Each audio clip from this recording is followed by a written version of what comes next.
All right. Hi, everyone. Welcome to the White Glove Trucking channel, where I help you use trucking as a vehicle to live your best life. I'm EJ Anderson, the long haul truck blogger, also known as the happiest, kindest trucker on the road. Now, you can live your best life through trucking, but only if you take care of yourself. And one of the most important ways to do that on the road is getting good sleep. To help you do that, with today's video, I'm giving you the trucker's ultimate guide to sleeping well on the road. Okay, so why is sleep so important? Now, it's important for everybody, but it's especially important for us truck drivers because our job can act as a direct enemy of sleep. Sleep is important for our health. Trucking already increases the odds of us having obesity, high blood pressure, diabetes, and then when you add sleep deprivation to that, it increases those odds by another 50%. Sleep is important for our happiness. We're already away from our friends and family for long periods of time when we're on the road. Now, when you add sleep deprivation to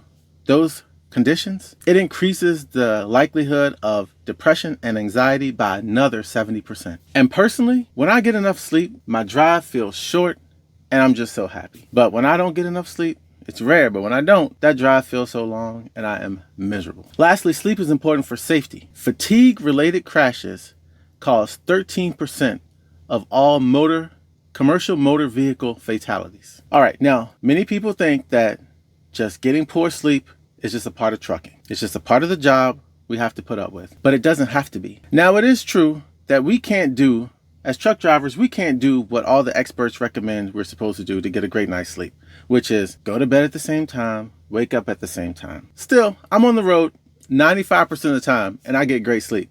So with all these tips I'm going to give you guys, you will too. All right, so the first thing you need to know is that getting a great night's sleep on the road starts earlier than you think. It starts during the drive. Okay, first category of sleep tips are tips for during the drive. Tip number 1, exercise is probably the most beneficial thing I do to sleep good on the road. When I go a few days without working out, my sleep starts to get worse.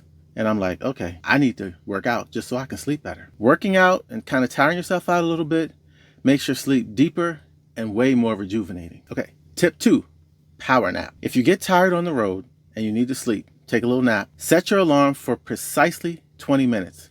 This is called a power nap. It's long enough to rejuvenate you, but not too long to where you wake up groggy or you don't even want to get up at all. Tip number 3, no liquids. Don't drink any liquids 2 to 4 hours before bedtime. This way you can avoid having to wake up and having to pee in the middle of the night. Okay, tip number 4, in the final 30 minutes of the drive, crank up the AC or the heat to get the temperature right for sleep. Then, as soon as you shut down, close your curtains to lock in that temperature. This can make a difference of 20 degrees in the morning. Trust me, I've tested it. The last tip for doing the drive is tip number 5, the efficient wind down. So it's hard for me to go straight from the driver's seat to the bed. I need a little bit of wind down time in between. So what I like to do is save productive tasks for that wind down time, such as bookkeeping or straightening up, so that you can make efficient use of that time you need to wind down. Okay, these next category of tips are for sleep location. So my favorite location to sleep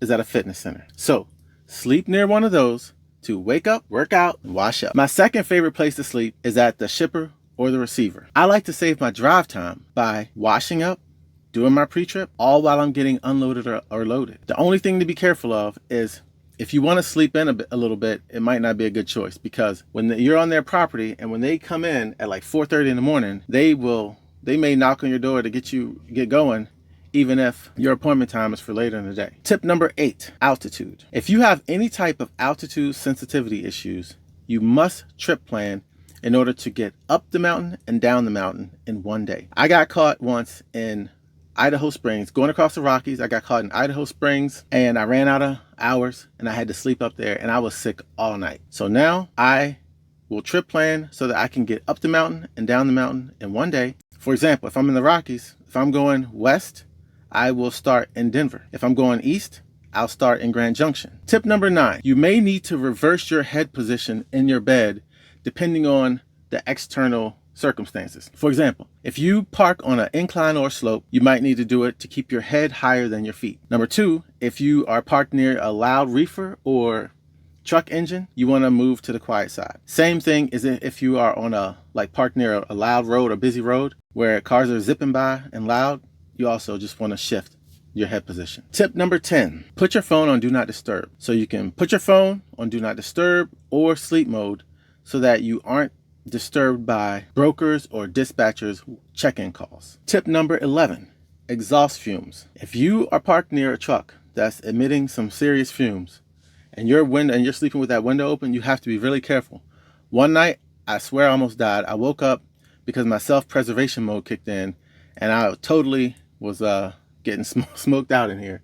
So be careful with exhaust fumes. Tip number 12, sleep apnea or snoring. If you have any issues with obstructive sleep apnea or snoring, then what you're going to want to do is sleep on your side. So wedge your side up against that back wall so that you don't switch to your back in the middle of the night. And also sleep with a coldest temperature as you can tolerate. I like to open that window, that back window, and I'm bundled all up, but that cold air is coming into my face.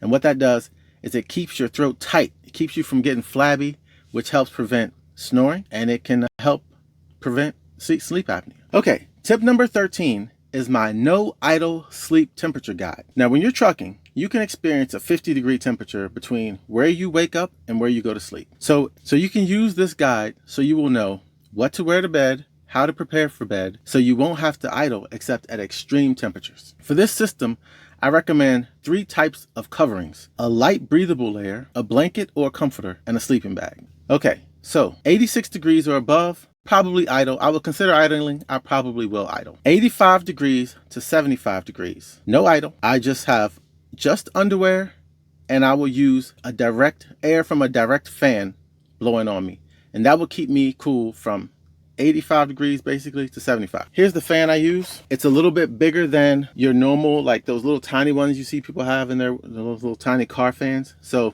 I recommend that one. Okay, 75 degrees to 65 degrees, still underwear, no fan. 65 degrees to 55 degrees, underwear and socks, light cover. 55 degrees to 45 degrees, underwear, socks, blanket, both blanket and light cover. 45 degrees to 35 degrees, underwear, socks, tights, blanket, and light cover. Under 30 degrees, underwear, socks, tights, long sleeve shirt, sleeping bag. Under 20 degrees, underwear, socks, tights, long sleeve shirt or sweatshirt, sleeping bag, blanket, and light cover. Under 15 degrees, idle the truck. Okay guys, tip number 14 and my final tip. For my final tip, I recommend upgrading your mattress. Personally, I bought a purple mattress and it was like the best sleep investment I ever made for while I'm trucking. Now, because of that mattress, sleeping in my truck is the most comfortable place I can sleep, period. More comfortable than my more expensive mattress at home and more comfortable than any fancy hotel I've slept in. All right, guys, there you have it.